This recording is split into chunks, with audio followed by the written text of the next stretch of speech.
açsak rastlılla bulamdiken. Elbette. Çünkü padişahımız Şir alileri Mürşap Akan bilen Mahir Adem bilen alaqılışıp ulanın ruhsatını yaptı. Karangla, bizge hazır allakacan meşrep meydanı kırıp boptu.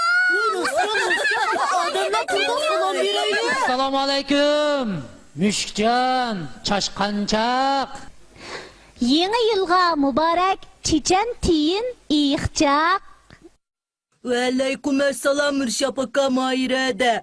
Padişahımız Şir alilerinin deyişçe insanlar yer şardaki en muhabbetlik canlıkken eğer insanlarda muhabbet bulmuşsa alem karanlık bitip biz ayvallamı talap etki uçraydıkkenmiz. Meşrep sorunu insanlar içindeki Uygur kavmi icat kılan muhabbet, yaxşılık taqtıdığan adamların edep, ahlak, ilim, marifet bilen terbiyeleydiğen katı mektepken. Bu mektepte ballamı, çoğlamı okuydukken.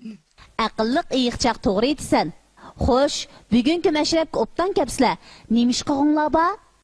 Menda paqay. İnsanlarning o'zimi muhabbatlik bo'lg'ashqa, bolalar texmi muhabbatlikkan. Anglasak ular biz ayvonlar bek amroqkan. Shuni biz bugungi mashrabda Uyg'ur bolalarini tushangach ular bilan birdan birga o'ynamasak bo'lamdi.